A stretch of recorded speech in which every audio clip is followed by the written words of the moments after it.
Heather and Ignacio Garris always imagined a long life together, until a wandering eye leads to a dangerous obsession. He was trapped between his marriage that he desperately wanted to hang on to and a crazy woman. But sometimes fighting fire with fire can lead to a real-life horror story. This person raised a handgun, said, you're the one I want. Get down on the ground. And later, when it comes to picking husbands, Robin thought she hit the bullseye with Kevin Kalinowski. I knew there was something wrong. He actually told me, one day you'll know the hell that is my life. When secret affairs become fatal attractions, more than one marriage will end in murder. Because 2 is company, 3's a crowd, and 1 is a killer.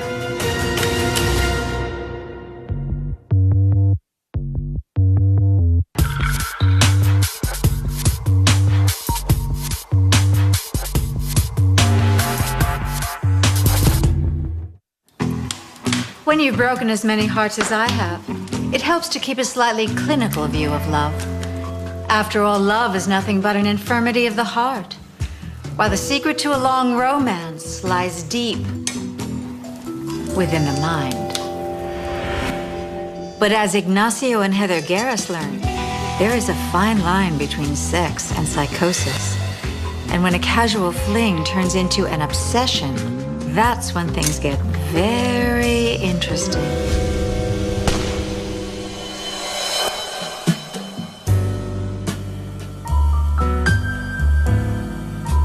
Growing up in Colorado, Heather Hodges always dreamed of one day finding her knight in shining armor. I mean, what girl doesn't? Of course, for a girl as bubbly as Heather, everyone knew it wouldn't be long until her prince would come. Hey, girl. Hi. Hey. Oh my gosh, how are you? Heather was funny. She always found something to smile about. She always tell you a joke or say something funny. No kidding. And while attending a Colorado university, Heather locks eyes with her Prince Charming, a handsome college student. Heather and Ig met in college. Heather said that it was love at first sight. She fell head over heels for Ig. Ignacio Garris, or Ig as his friends call him, is a rough-and-tumble co-ed from the other side of the tracks. Ignacio he sometimes came off as a tough guy, but he was a really nice guy. Heather may have been the beauty in their relationship, but Ignacio is certainly no beast. He seemed very soft and tender when he was talking about Heather. He was always bringing her lunch, always, bringing her flowers. God knows we ladies love our gifts. But it was something else entirely that Heather most desires from her future husband. Before they got married, Heather laid down a pretty clear rule that if she ever found out that Ignacio was cheating on her, she would divorce him. Looks like Heather is using both her heart and head before jumping into this marriage. Still, even the most thought-out decisions don't always work out. They married right after college, and they were very happy to start their new life together. In 1991, the newly crowned Mr. and Mrs. Garris settle into a cozy house in Greeley, Colorado. And Ignacio quickly puts his college degree to good use. Ignacio was a Greeley police officer. He was highly respected. He did some undercover work for the Greeley Police Department. As a police officer, Ignacio is often exposed to the darker side of humanity. But he swears to never bring the job home. Morning, honey. Good morning, honey. Heather was very proud of Ig. Of course, any police officer's wife is probably going to be a little concerned about his position and, his safety out on the street. For Heather, the best way to keep her mind off her husband's dangerous profession is keeping herself busy. Heather worked as a supervisor at a credit union. She was a great supervisor. She was very people-oriented. For 6 years, the Garrises maintain a happy, cheerful home. And in the spring of 1997, not even a visit from the stork seems to dampen their romance. Heather and Ig were wonderful parents. They were very hands-on. They were very active in her school and in the things that she was interested in. They were the perfect couple. I mean, as perfect as anybody can be. Both of them worked very hard. Both of them loved each other very well. It seems life couldn't have been better for the Garris family. But what no one can see is that trouble is just around the corner. Trouble of the very worst kind. Heather started having a string of bad luck. Her father died of a sudden heart attack. Her mom got cancer. And I know that was really hard on Heather. They were a close-knit family, a tight family. And losing both of her parents so close together really did take a toll on her. But Ignacio is by her side, and he does his best to be a supportive husband as Heather slips into depression. Ig was supportive of Heather during that time. I know that it took a toll on their marriage. Heather was a little disengaged. She would come home, have something to eat, then basically go to bed. And Ignacio would say later that he felt neglected about the same time. Ignacio may be feeling a bit neglected at home. But there's someone at work who's giving him that much-needed attention. A female radio dispatcher named Shauna Nelson. Ignacio met Shauna while Shauna was working as a dispatcher at the dispatch center. She was the voice that he would hear on his radio. She was the voice that he would hear right before he rolled into trouble. Of course, trouble is something Shauna specializes in. Badge is extra shiny. Shauna was very friendly, very charismatic. How are you? I'm doing good. She particularly liked talking to men. She liked talking to male police officers. But Ignacio, in particular, really lights up her switchboard. Shauna started paying attention to him, and she started showing up at places that he was at, like Starbucks or grocery store. Like, she was actually kind of following him around and just by chance meeting him. Who needs singles bars when you have coffee shops? I'll take it tall and hot with a double shot of love. Started out as like a, friendly chat between coworkers. Shauna was also having problems with her husband. Shauna was married at the time to a Weld County Sheriff's deputy. Before long, that shared frustration over their marriages leads to a release. And just like that, this cop has a whole new secret to keep undercover. Because Ignacio worked odd hours, often late hours, it was easy for him to have an affair, and Heather wouldn't have any idea. With the logistics of their deception so surprisingly simple, Ignacio and Shauna meet up several times a week. At the beginning, it seemed to be just a casual affair for Ignacio. It seemed like something that he was getting attention from a woman, and he certainly wasn't intent on setting up a house with her. He just basically wanted to have some fun, have a fling. Ignacio is confident that Shauna will share his discretion, but he couldn't be more wrong. And his mistake would soon prove deadly. He was trapped between his marriage that he desperately wanted to hang on to and a crazy woman.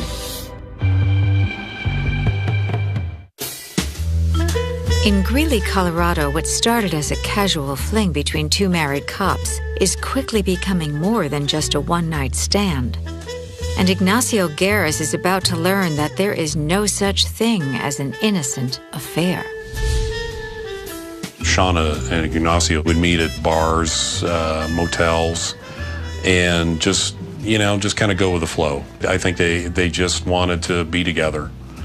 you know, and just be away from spouses and work. But if Ignacio is hoping for no strings attached with Shauna Nelson, he better think again. After about a 2 or 3 month period, Shauna started to get rather possessive. It's just one of the rules of attraction. I gotta go.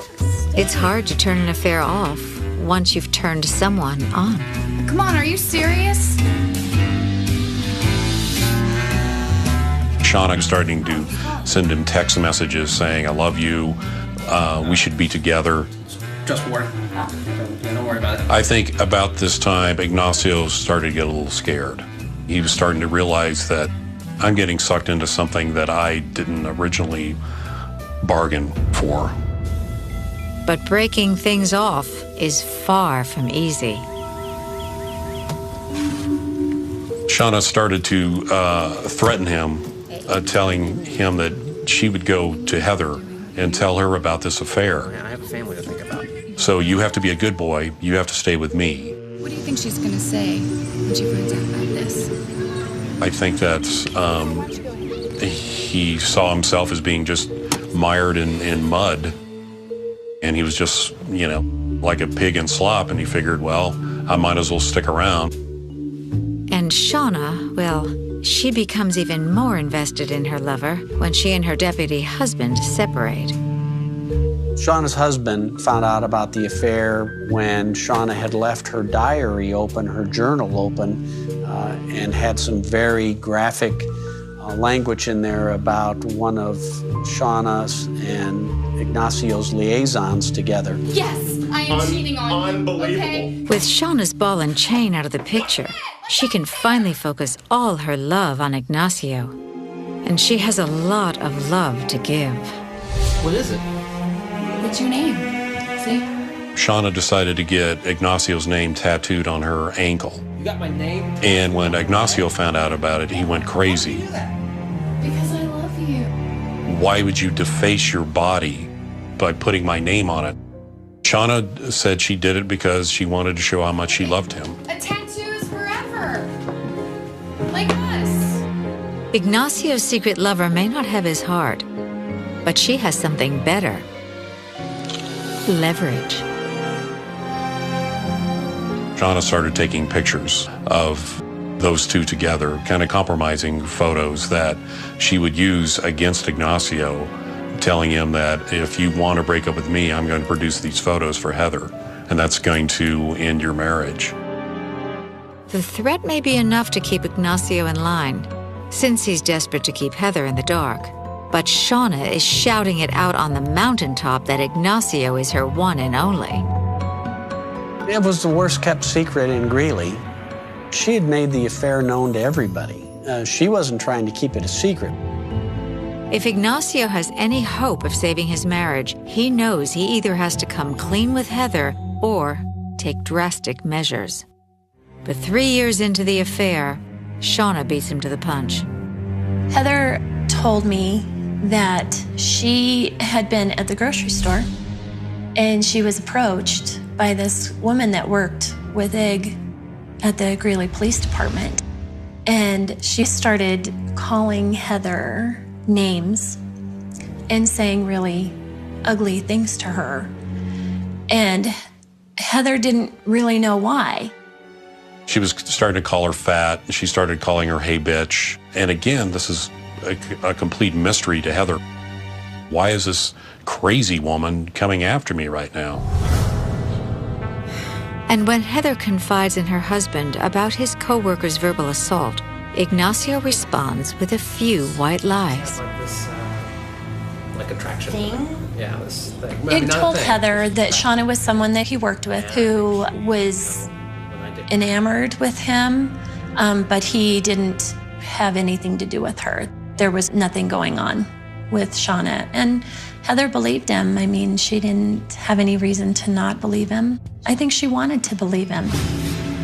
Ignacio's indiscretions are still a secret, but not for long.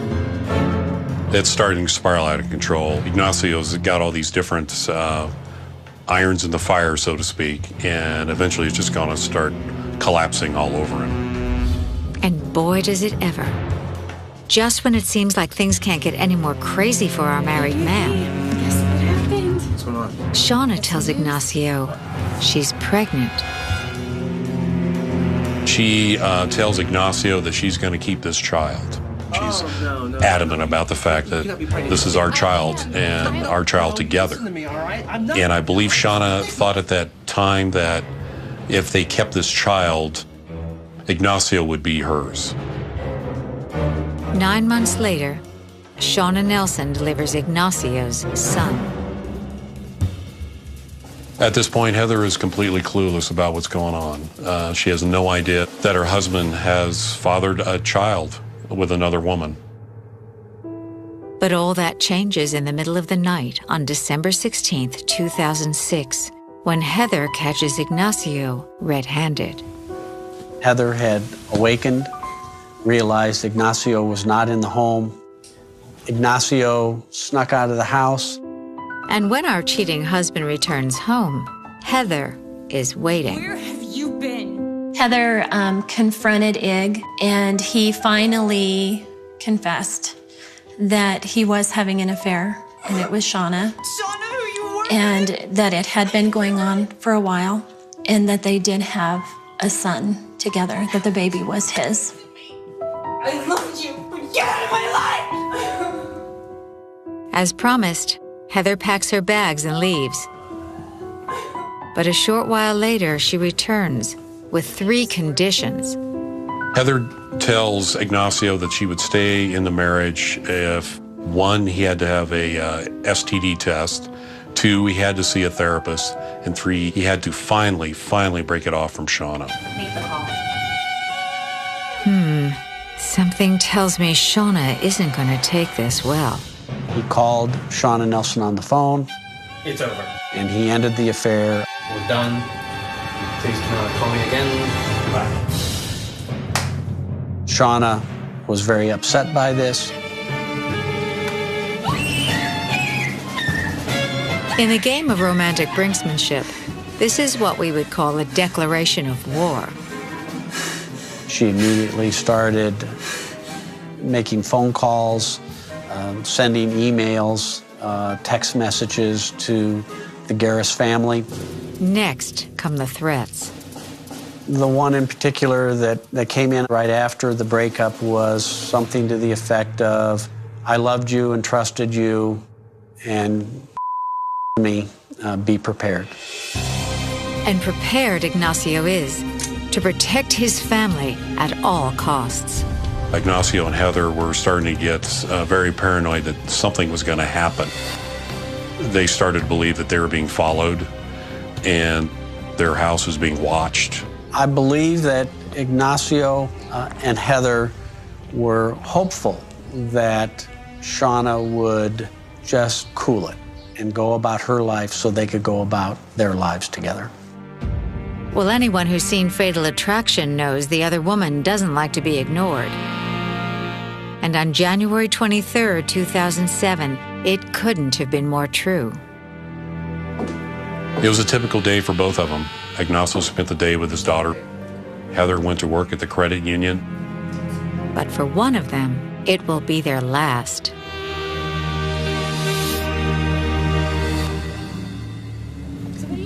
Heather was leaving work with several other individuals.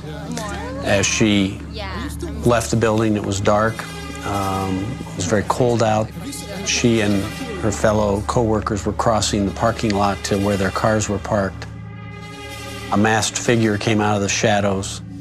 And what happens next is a scene right out of a horror movie. This figure was dressed in a black mask with a full face mask on it. You could not see any features. The person also had on a black sort of gown. This person approached Heather Garris, raised their right hand, and in the hand there was a weapon, a handgun. This person looked at Heather Garris and said, you're the one I want. Get down on the ground.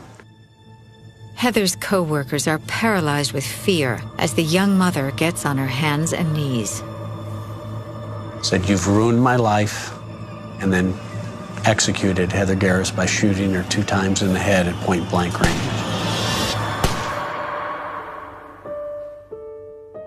They were stunned, absolutely stunned.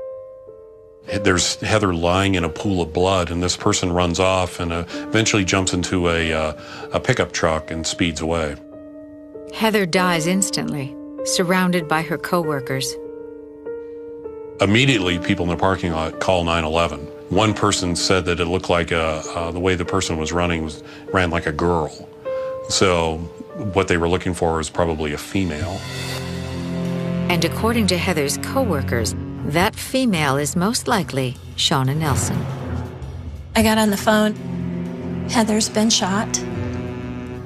And the first words out of my mouth were, "She killed her, didn't she? Shauna killed her." Everyone knew who did it. Including Shauna Nelson's husband, a sheriff's investigator who hears about the murder on the police scanner. Shauna Nelson's husband, he's in the squad room with his immediate supervisor, and suddenly they hear that his wife was a suspect in this murder. He and his supervisor get into a vehicle, and on their way, they notice coming in the opposite direction is his pickup. Shauna's husband stops the truck. Get out of the car! Get out of the car! Get out of the car now! He confronted her. He started yelling at her, "What have you done? Get out of the truck, what have you done?" And when she got out, he saw what he believed to be a mask about ready to fall out. Ultimately, when that vehicle was searched, the police recovered a black mask that had red around the face, similar to what the witnesses said the assailant had been wearing. But it's not just the mask that looks suspicious. When Shauna was pulled over, she was wearing a long sweater that came down to about mid-thigh. She was wearing dark black sweatpants. She had on socks, but no shoes. Shauna's husband calls for backup, and Shauna is immediately taken into custody for questioning. Shauna claimed she didn't know what they were talking about regarding the shooting of Heather Garris. She indicated she threw on some clothes and ran out to the liquor store. Apparently did not put shoes on to go to the liquor store in the middle of winter. Sounds like Shauna probably should have spent a little more time rehearsing her alibi. But it doesn't matter anyway. A weak alibi is no match for physical evidence. She had gunshot residue on her pants, on her sweater. She had it on her face. The next day, down the street from the direction Shauna had been seen coming from, the police found a pair of shoes on a snowbank, and those shoes were positively linked to Shauna Nelson with her DNA. With a mountain of evidence against her, Shauna Nelson is arrested and charged with the first-degree murder of Heather Garris. Shauna's defense was one of what we call general denial. She didn't do it. But after a 10-day trial, the jury doesn't buy it. Shauna was convicted of first-degree murder and sentenced to life in prison without the possibility of parole. And the motive was simple. Shauna Nelson was an obsessed woman who would go to any length to kill her romantic rival. I mean, why would you kill an innocent person? What was going on in her head? It bothers me that Shauna has no remorse. You know, if she really loved Ig, you would think there would be a little bit of emotion there, and there wasn't. I think she's exactly where she needs to be. And it's just too bad she had to take Heather from us. It's a cautionary tale for the ages, enough to make husbands think twice before jumping into a stranger's bed. Ignacio isn't the first to make this mistake, and he won't be the last. I've found that men aren't always the best listeners. A woman has all sorts of dreams, daydreams, nightmares. fantasies. And when it comes to romance, some women have a very special talent for making their dreams into reality. But acting out fantasy can be a very dangerous game. And when you are crazy in love, some people would just kill to get what they want. Or, in the case of Kevin and Robin Kalinowski, try to make it look like an accident. He had everything at stake. He could have lost his marriage. I guess, things sort of spiraled from there. That's coming up on Deadly Affairs.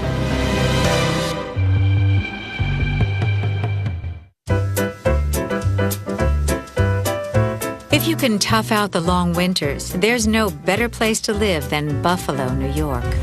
It's the place Kevin Kalinowski was born and raised, and where he plans to someday raise his children. Kevin was a fun-loving person. He was a practical joker. He was sort of like a daredevil type person. Kevin is a maverick carpenter by trade, but his true passion is the call of nature, a regular mountain man. Kevin was an outdoors person. I mean, he loved the outdoors. He loved being outside. Of course, being alone in the wilderness isn't the best way to attract a mate. Kevin wasn't one to really go out a lot. He was more into the fishing and the hunting and, that kind of thing. But he did go out occasionally. And it's on one of those occasions in Buffalo when our hunter sets his scope on his perfect catch. Is this a seat take? You want to sit down? When Kevin first met Robin, he was very smitten with her. Robin was Kevin's first and only love. Robin was a very nice person. She was a very kind-hearted person. She took care of herself. She looked good, had her nails done. She was a lot of fun. Despite having the perfect manicure, Robin isn't above getting her hands a little dirty for love. When he wanted to go fishing, she was there with him. They went camping together. They were good for each other that way.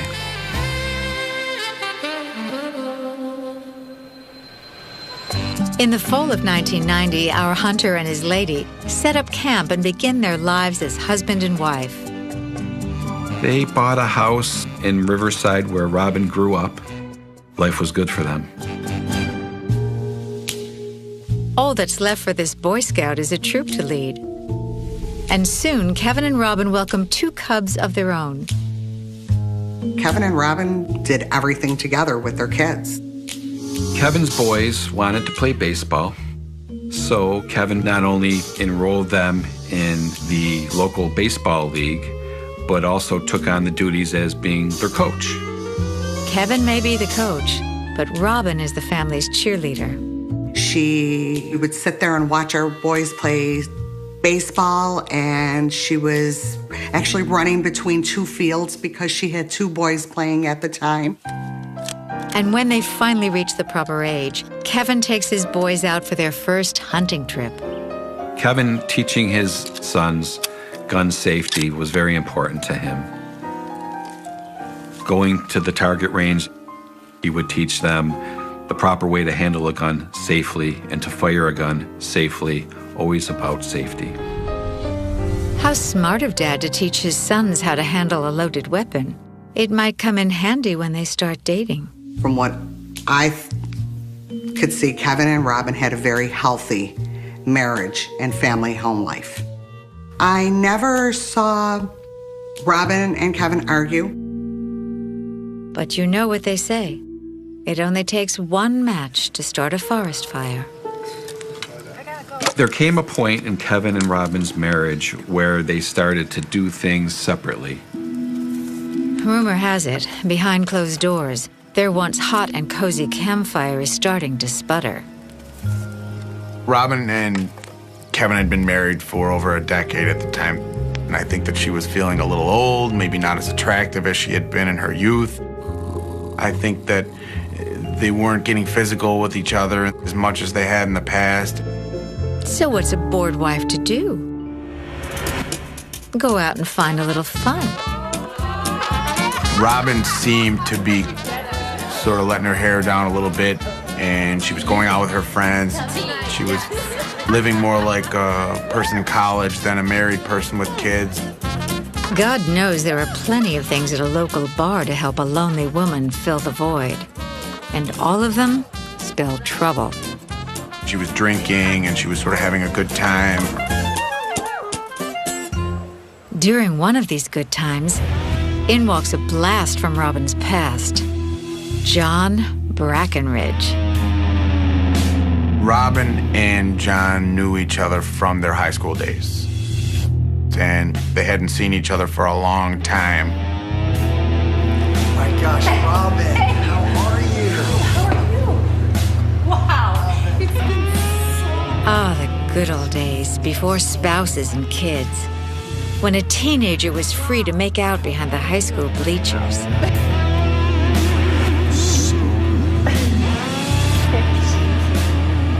I think John and Robin sort of becoming reacquainted at this bar was sort of a perfect storm. They were both involved in long-term marriages. They were both maybe looking for something new. Maybe it's the nostalgia. Maybe it's the alcohol. But soon those teenage hormones start raging. One thing led to another, phone numbers were exchanged, and then the relationship sort of began from there. I think that John was in this for a fling, for a short-term affair, for a short-term break from his marriage. And Robin, well, she may have felt that about John too, at first. They began to see each other at hotel rooms and sometimes, quite frankly, at the Kalinowski home. Sex may have helped fill a hole in Robin's heart, but the cracks in her personality are starting to show. Robin became very swept up in the affair. She put far too much stock in a potential or imagined future between she and John. A future she's imagining sharing with her lover, even if he has no intention of sharing it with her. John told Robin that he would never leave his wife. He said he was unequivocal. He didn't see the signs that she was thinking something completely different. And there are plenty of signs, all right. Robin was calling John a significant amount of times a week. I left you a couple messages this morning. Just hoping you could, call me back. I don't know, maybe in the next 5 minutes. That'd be great. All right, I love you. She told him that she loved him. Robin's love even went as deep as getting John a job where she worked, just to have him close. Robin would try to have sex with John while the two of them were at work. John was uncomfortable with this for obvious reasons, and she became aggressive.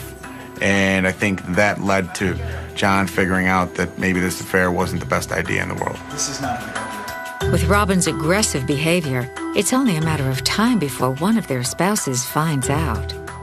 She just seemed to want to see him and see him and see him, and as much as John appeared to be pushing her away, that just made Robin push all the more toward him. Sounds like things are teetering on the edge. Kevin was a forgiving person, but as for cheating, I think that there was a fine line, and Robin crossed it. And there's more than one marriage on the verge of being destroyed. John had everything at stake. He could have lost his marriage. He never planned to leave his wife.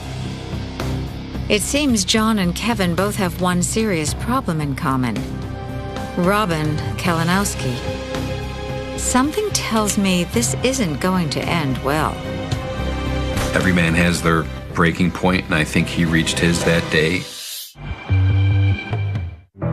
In Robin Kalinowski's mind, she and her lover John have something special. Robin and John's affair was serious to Robin. Robin was no longer interested in the marriage. She was going to run off with John. But there are two people standing in the way of her dreams. Her lover's wife and her husband Kevin. So one or both of them are going to have to step aside, one way or another.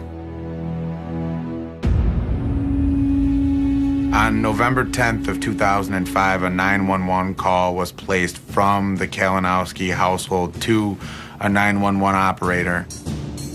It seems there's been a terrible accident. Please help! Somebody help! On the 911 tape, you can hear Robin in a full-on shriek, in a full-on cry. You hear her saying, "Oh my God, my husband's been shot," and that he's bleeding profusely. Within minutes, first responders arrive at the home. Inside, they find Kevin Kalinowski with a gaping gunshot wound to the back of his head. The crime scene was in the bedroom. There was blood on the mattress. The gun was laying on the floor on the left side of the bed. A hysterical Robin Kalinowski explains she accidentally shot her husband while he was sleeping. He must have been cleaning his gun in bed before he went to sleep. She said that she fell asleep on the couch. She woke up about 1 o'clock. She went to go to bed. Then she grabbed something from the bed. When she grabbed it, it was a gun. She said she lifted it up. It slipped, it fell back to the mattress, and it went off. It's just crazy enough to be true. But I'm betting more on just plain crazy. The phone rang about 1 o'clock in the morning, and that's how I found out that Kevin had been shot. So many questions running through your head. He was cleaning his gun, and why is he cleaning a gun in the bed that was loaded? I didn't know what to think. And neither do police, who initially rule Kevin's death an accident. Accidents do happen, but over the course of several days, Kevin's brother Ken begins to have his doubts. It just didn't make any sense. My brother was an experienced hunter. For this to happen, he would have had to physically load the clip, cock the gun, slide a bullet into the chamber the bullet, take the safety off, lay down with the gun, make sure it's pointed at his head, and go to sleep. It makes no sense. The sheer absurdity of the accident story may be why Robin begins changing it over the next several weeks. Picked it up and it went off. And his head and God. Throughout the investigation, Robin made several statements with regards to how this incident happened. She said one time the gun was on the bed. One time she said the gun was on the dresser. But it's whispers about another man that really get investigators' attention.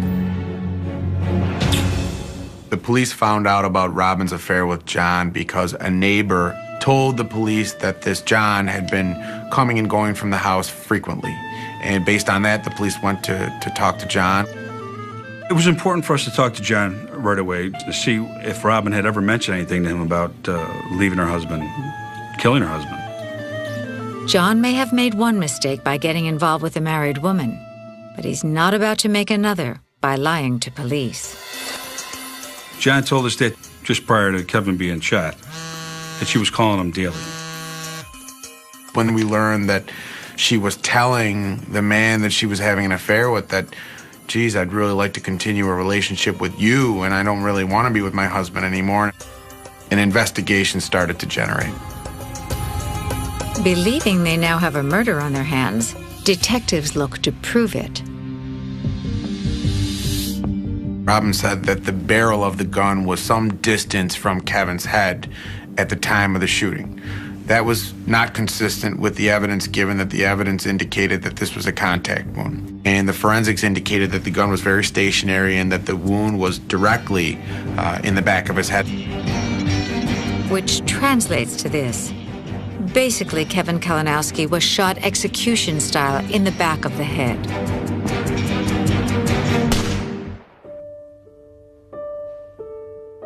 There's absolutely no way that this was an accidental shooting.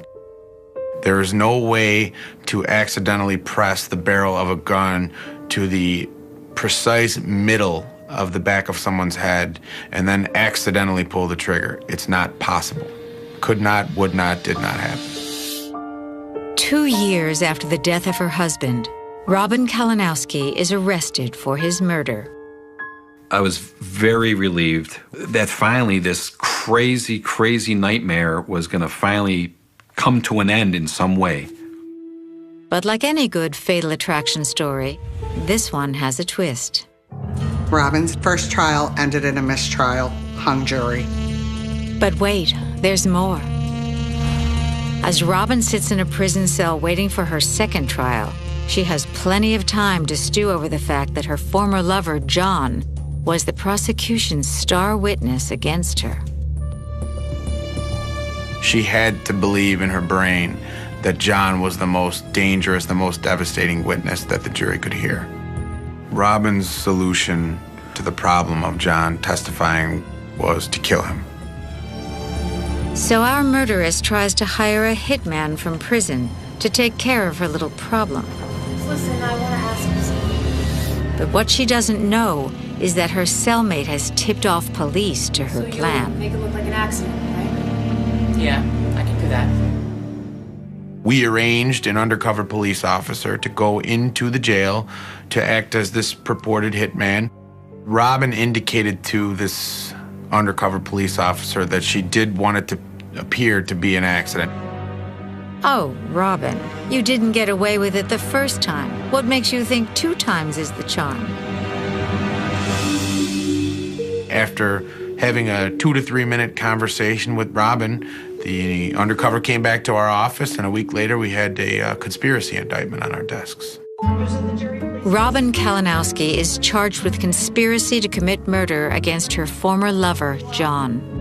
And 2 years later, she adds the second-degree murder of her husband, Kevin, to her ever-growing rap sheet. She is sentenced to 25 years to life in prison.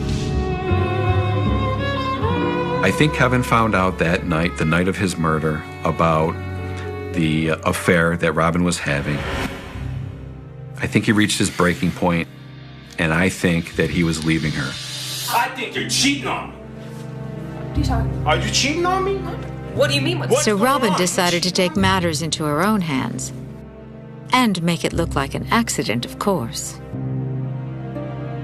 What she did that night was to wait for her husband to go to sleep, to walk down to the gun safe, to take out the .22 caliber rifle, to walk into her husband's bedroom as he slept, point the gun to the back of his head, and pull the trigger.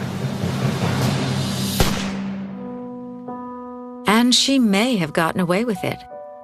Except what Robin Kalinowski didn't bargain for was that Kevin's family and friends weren't going to sit back and let her get away with murder. You know, Robin did a lot of things to my brother and her family, and she always got away with it.